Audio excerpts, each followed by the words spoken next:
Bonjour à toutes et à tous, bienvenue dans cette nouvel épisode des livres comme des gourmandises, la mini-série de la médiathèque Albertine Sarrazin, dans laquelle je vous présente quelques-uns de nouveaux ajouts du mois de mars à la médiathèque.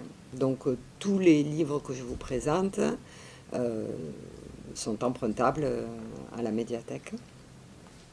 Je vais vous présenter, avant de commencer à vous présenter les livres, je vais vous présenter un nouvel abonnement, puisque nous avons également des magazines à la médiathèque que vous pouvez emprunter, comme vous empruntez des livres, des CD. C'est une revue qui s'appelle Le Patrimoine. Histoire, culture et création d'Occitanie. Donc on est dans une revue culturelle à vocation régionale. C'est une revue très bien, de très bonne qualité, avec des articles. Alors on y trouve des actualités culturelles régionales, hein, donc sur les musées, les acquisitions aussi d'œuvres, etc., des festivals, sur le patrimoine, voilà, l'entretien des monuments, etc., les événements, les constructions. Ensuite, il y a toujours un dossier. Donc celui-ci, ce numéro, c'est un trimestriel, hein, c'est une revue qui paraît tous les trimestres, 4 fois par an. Vous avez un dossier, dans ce numéro, le dossier, c'est les compagnies de chemin de fer en Occitanie. Et donc on va retracer un petit peu toute l'histoire des différents trains, gares, etc. de la région. Et plus près de nous, on trouve évidemment un article sur le petit train jaune, le célèbre petit train jaune en Cerdagne, dans les Pyrénées-Orientales. Et encore plus près de nous, on a un joli article sur la ligne Béziers-Neussargues, voilà, qui montait en fait dans les Hauts-Cantons et qui montait voilà, vers Saint-Chély-d'Apcher. Donc, vous voyez qu'il est très très bien illustré, à la fois des documents historiques, à la fois des photos récentes. Et puis à la fin, on a aussi une série d'articles.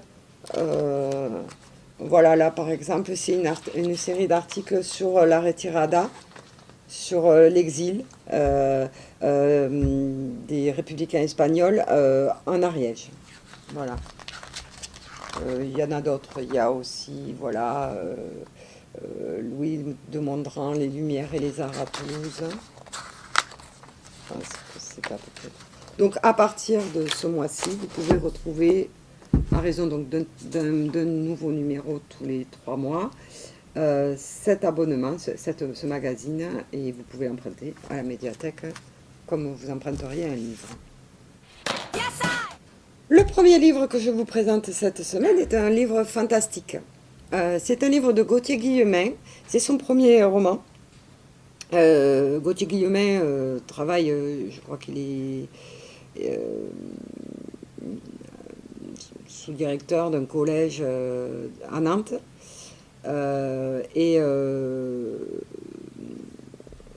Il se lance dans l'écriture avec ce premier roman, Rivage, paru chez Albin Michel, aux éditions Imaginaire, en 2019.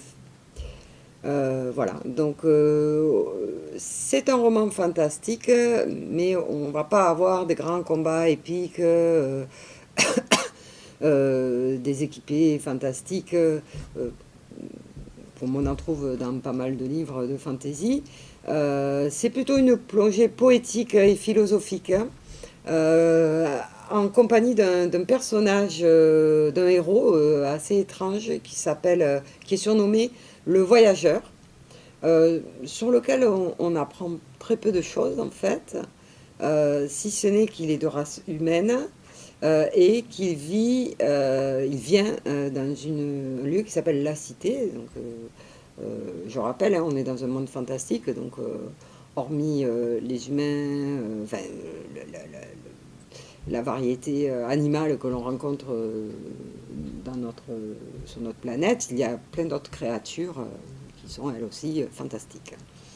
Donc ce personnage quitte sa cité, c'est une cité faite de tubes, de canalisation, une cité très futuriste, et il découvre qu'il a le pouvoir de se téléporter d'arbre en arbre. Donc ça suscite l'envie de voyager, pour ça pour la raison pour laquelle on le surnomme le voyageur après.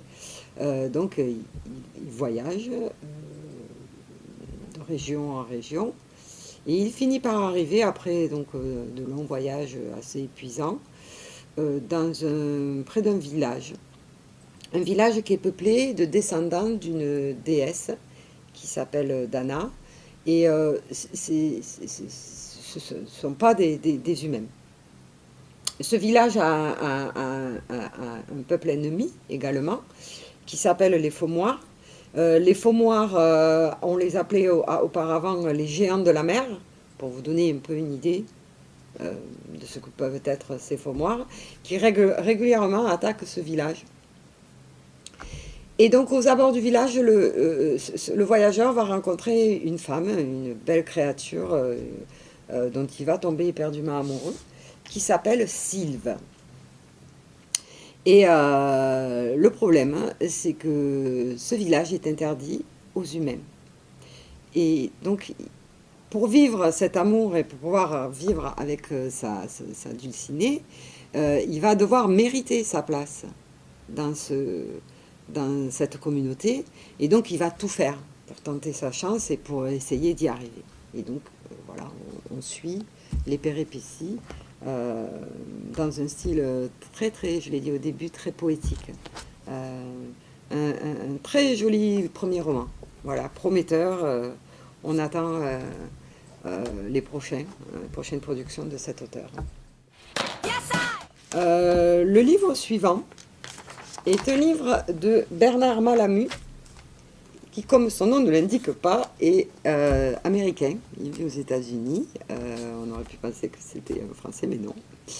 Enfin, il vivait, hein, puisque en fait c'est un auteur qui est mort en 1986, qui a été assez prolifique, qui a écrit pas mal d'ouvrages, et qui est considéré comme un des maîtres de la littérature américaine. Voilà. Et là, en fait, il s'agit, donc ça s'appelle Les Idiots d'abord, c'est publié chez Rivage en 2019, maison d'édition, donc Rivage, qui a décidé depuis quelques années de rééditer l'œuvre, depuis 2015, qui a décidé de rééditer l'œuvre de cet auteur avec succès. Donc Les Idiots d'abord, c'est un recueil de 12 nouvelles. La plupart vont se passer à New York, certaines en Italie. Alors, on est dans un genre un peu loufoque, assez noir, avec beaucoup d'hyper-réalisme. C'est une réflexion assez lucide et désespérée sur le racisme, l'antisémitisme, l'incommunicabilité des êtres, l'impossibilité de l'amour. Voilà, on retrouve plusieurs thèmes au fur et à mesure des nouvelles. Dans ces nouvelles, les personnages sont souvent des perdants, des losers, des bonhommes seuls qui vivent souvent dans une misère morale ou matérielle, souvent qui en quête d'une femme, mais cette femme ne veut pas d'eux, ou alors affublés d'une femme, mais qui sera la source de leurs problèmes. Voilà. Donc toutes ces nouvelles n'ont pas de lien les unes entre les autres, si ce n'est bien sûr le genre et le type de réflexion entamé par le livre. On retiendra deux nouvelles qui se détachent particulièrement du lot. Celle de L'Oiseau juif, qui est l'histoire d'un misérable corbeau qui répond au nom de Schwartz, qui s'installe chez un couple de juifs ayant un jeune fils. Et ce corbeau parle, ne mange que du hareng, du pain de seigle. Il surveille les devoirs du petit, qui du coup s'améliore à l'école. Voilà. Ça ressemble un peu à la littérature de Cohen, sauf que voilà, le type, l'homme du couple a pris en grippe ce corbeau et donc ça va pas trop bien se passer. Et puis une autre nouvelle qui se détache aussi, c'est Un nu tout nu. Une histoire de fausse copie d'un tableau de Titien avec une chute assez amusante. Voilà, donc je vous encourage à le découvrir parce que bon, ce sont des nouvelles, donc ça se lit assez rapidement. Vous n'êtes pas obligé de lire toutes les nouvelles, mais peut-être juste de faire votre sélection si vous avez envie, pour découvrir un petit peu ce type de littérature qui était qui est très américain en fait. Voilà. Et puis on va terminer par une magnifique bande dessinée. Alors, c'est une bande dessinée faite par deux maîtres, hein, Schuiten et Peters, donc ce sont des Belges. Ça fait partie d'une série assez longue, puisque je crois qu'il y a 12 épisodes, ça s'appelle Les Cités Obscures. Donc il y a donc c'est une série très connue qui a démarré en 1983. La plupart sont sous la forme de livres, mais également il y a eu des épisodes sous des formes différentes, des contes pour enfants, des récits illustrés, de la vidéo, voilà. Et là, donc, c'est le tome 10 ou 11, je ne sais plus, la théorie du grain de sable. Euh, donc, celui-ci se présente sous un format à l'italienne, donc parce qu'ils sont tous de formats différents. Donc, une orientation comme ça, horizontale. Et donc, ça offre un très beau format pour ces très très belles illustrations, donc avec un crayonné magnifique de l'illustrateur, où on a en fait, on n'est pas dans du noir et blanc, si vous pouvez bien le voir, on est un peu dans un ton sépia, noir et blanc. Et en fait, c'est comme une histoire de graines de sable, hein. C'est un petit peu aussi pour rappeler la couleur du sable. Et donc, on est dans un roman très, très, très fantastique aussi. Donc, à plusieurs endroits à Bruxelles, en 784, un phénomène étrange va se produire. Donc, on commence à retrouver par exemple, du sable s'accumule dans plusieurs appartements, mais de raisons inexpliquées. On ne sait pas d'où vient ce sable. On ne sait pas pourquoi il est arrivé et qu'est-ce que ça veut dire. Chez Constant Abel, c'est un des personnages, ce sont des petites pierres, donc on les a vues à un moment donné, je vous ai montré, des petits cailloux, voilà, des petites pierres blanches, qui se retrouvent dans les différentes pièces de son appartement. Il les observe, il les étudie, puisqu'il se demande d'où ça vient. Et il remarque qu'elles ont toutes le même poids, ces pierres. Elles pèsent toutes 6793 grammes exactement, qui se trouve être un nombre premier. Puis un autre personnage, un patron de restaurant, qui va commencer à perdre du poids, sans raison, jusqu'à ce que la pesanteur terrestre n'ait plus de prise sur lui. Voilà, donc là, je ne vais pas vous en dire plus ensuite. Hein. On est vraiment dans une situation très fantastique, dans un univers qui pourrait rappeler Jules Verne. En même temps, un univers très réaliste et comme vous pouvez le voir, un graphisme magnifique. Voilà.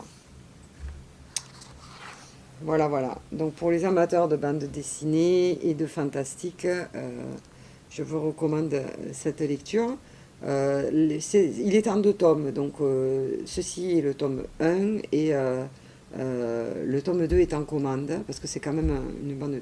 Ce tome est paru en 2007, donc le tome 2 est en commande, donc nous vous le proposerons dès que nous l'aurons reçu, ça ne devrait pas tarder. Voilà.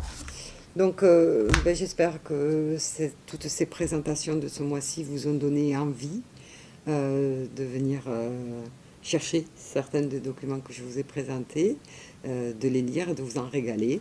Je vous souhaite une bonne semaine et je vous retrouverai la semaine prochaine avec les nouveautés des ajouts du mois d'avril.